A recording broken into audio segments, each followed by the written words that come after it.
ng bayan, maasahan anumang panahon. Magandang hapon po sa ating lahat. Narito ang update sa lagay ng ating panahon ngayong araw ng Biyernes, March 22, 2024 at sa susunod na mga oras. Ngayong araw ay patuloy na nakakaapekto sa extreme northern Luzon ang northeast monsoon o amihan, samantalang ang mainit na easterlies naman ang makakaapekto sa natitirang bahagi ng Luzon, Visayas at Mindanao. Ngayong araw ay asahan ng maulap hanggang sa may kalat-kalat na pag-ulan na panahon sa bahagi ng Batanes dahil sa epekto ng amihan.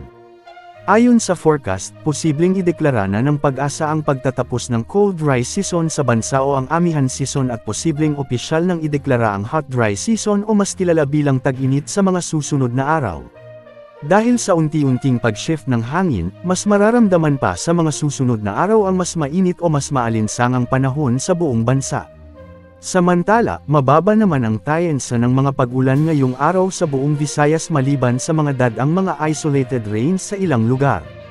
Sa Mindanao may mga inaasahang pag-ulan sa bahagi ng Caraga, Davao Oriental, and Davao de Oro dahil naman sa easterlies.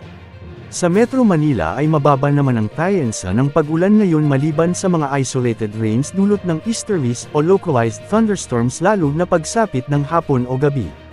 Sa ngayon may nakataas na gale warning sa bahagi ng Northern Luzon, particular sa Batanes, Cagayan including Babuyan Islands, at sa Northern Seaboards ng Ilocos Norte.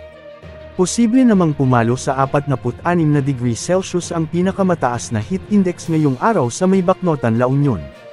Ganito rin kataas ang naitalang heat index sa nasabing lugar kahapon kaya pinapayuhan po natin ang ating mga kababayan sa nasabing lugar na mag-ingat sa banta ng heat exhaustion at heat stroke. Posibleng umabot rin sa 41 degrees Celsius ang naitalang heat index sa may Zamboanga City at 40 degrees Celsius naman sa may General Santos City at Pili, Camarines Sur.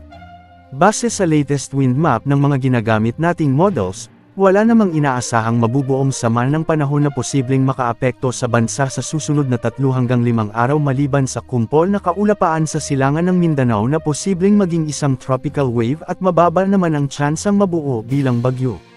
Yan ang latest update sa lagay ng panahon. Ito po ang weather update ng bayan, maaasahan anumang panahon.